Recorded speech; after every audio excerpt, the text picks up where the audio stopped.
Yeah, Majesté, Yeah, Roi Hans, 96 Rico. voici mon honneur. L'honneur d'une république, L'honneur d'un peuple. reste tranquille. Hey. Ouais. Yeah.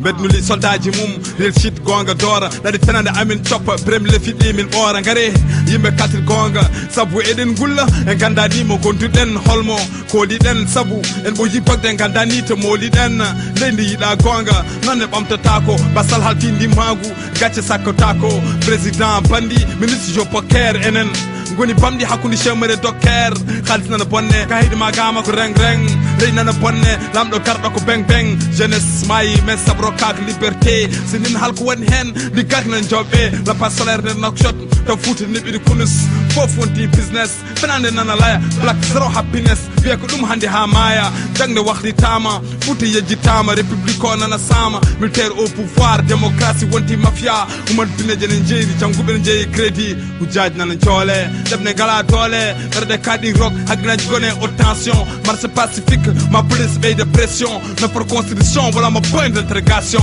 presse monotone a alani ko windi min kurane autonome maire mo yita bindi palais wata hôtel blada foof naata sergent dirige colonel tebta mata won coyi parti au pouvoir mbaɗeɗa conseiller naneɗa ha nder hakkuma e peuple saye ɗo avenir no garanti état ko rompi étudiant opprimé te rokak respect leader mouvement engagé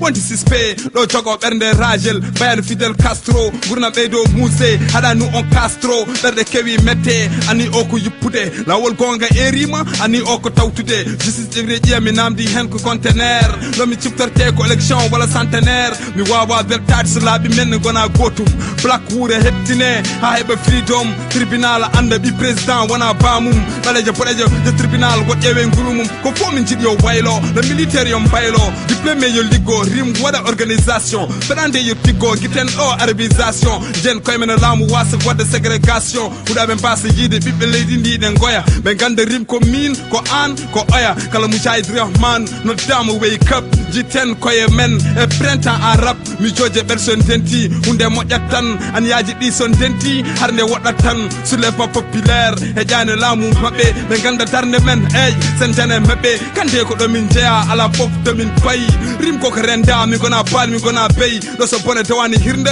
koɗɗen kay haare en ɓoyi e rade dental aɓene merni bande mo ndenɗa leydi ndi yiratma no ennemi.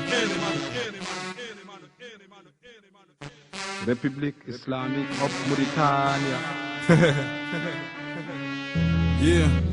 Guila présidence gouvernance woppani commune ko confiance et tolérance on jiiɗi gonen comme in rimne heewi bla bla kartal ala nafoore changement umro koye pla pla ɗo won joom hoore amin ɗom ɗi freedom te keyɗi justice sa hoɗe mi jamma andu harde wona haalis génération amen faami wala ta e inal ɓerne ne muña kon ƴettata tuumal nena wona ɓinguel mit temi wona ɓinguel wul hunde fof ne waɗa limite leydi ndi ma wul so mbaɗi waaj en waaj min mbaɗa black and black mbaɗon fight and fight min jalta black and black génération force tranquille ma jet koye dow gonga sa gat so ɓernde heewi kalto rewi booma murtani bonnani kono koko bonna ɗo duɓi surkude saabu koko boyna keɓen ko men ko taw ala maslaha ma yimɓe kalde gonga ne keɓa martaba hare ha gonga yite jehen to ala pause sinimne finance maire ouvrier mayde c'est cause 5 ans nder galbe jagoduɗe malde grave dia diplômé nanguira comme esclave innocent nder prison hege nan tan fugga coupable ke raison lambe nan tan gujja jeunesse oublié pono jiɗɗi min duppa ko wase weltade saabi guita men ne gojja koko yeehi hamin pamlamude hutorade amen international ɓuuri wonde goƴa amen bedde e rim yiɗi soldaji ɗi yo jippo rasmi gabbiji waɗi code pénal ne hippo nder ne heewi bla bla ministère de l' intérieur Mauritanie à l' étranger nana woya à l' extérieur ɗo mayi mess élevage agriculture dommage à la santé ministère de la culture ha hande amin goya pour la génération future peuple divisé fuck anarchie ɗo sa wona ɓinguel wul nagirɗa ko manakci ɗon e heewi caɗele nawrini cagarte wonde ɗo diplômé pro ɗum ko perte corruption wona hakkude policier taximan développement ko koyɗol gardiɗo so woni mytoman gila indépendance ha joni minen amina goyto liberté ala ɗo ngam weltade ko momin moyto nokshot wona fouta tabrak zeyne wona banlieue caɗele ndiyam e heege honno gonta sérieux tagguiɗon komin gona yimɓe ha bojji amen no jippo kaɓena huuɗa ɓeewi fo ne jippo leyɗe amen toppitaka so toɓi tan min joolo darɗen en beltaki waɗi ñande fof amin e eero lamɗo garɗo fof wodi ko addori ɗo ko gonga wara fenande ɗa ni ha wendori kalde pilmi ɓernde huɓo somi yi ɓiɓɓe leydi ne kalko ke ala ko kewi jaltide ñiƴene belto force tranquille hoore suuta darno pour l'honneur justice olata inal et ses erreurs zéro démocratie politique wonno ɓeydarage son guitane anarchie min fadde mon dernier virage min mbine kalde gonga kalden kaldi ten tenande yimɓe tonga potal tongi ten liberté yimɓe gayna esclavage ongi ten ko jiɗmi haalde ne heewi fenani ko ɗo diñi suudaki ne feƴñini way kono midi inspiration woni arme may comme alarme force tranquille bataillon rap prime comme escadron Hey, leydi yiɗa gonga noon ɓamtatako yo leydi so ala potal yarata yeeso force tranquille golle ɓuuri haala représentant vert jaune étoile croissant fils de la rime dame du sang honneur paternité et justice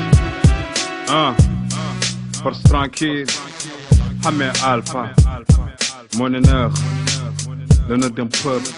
l'honneur d'une nation 96 Records golle ɓuuri haala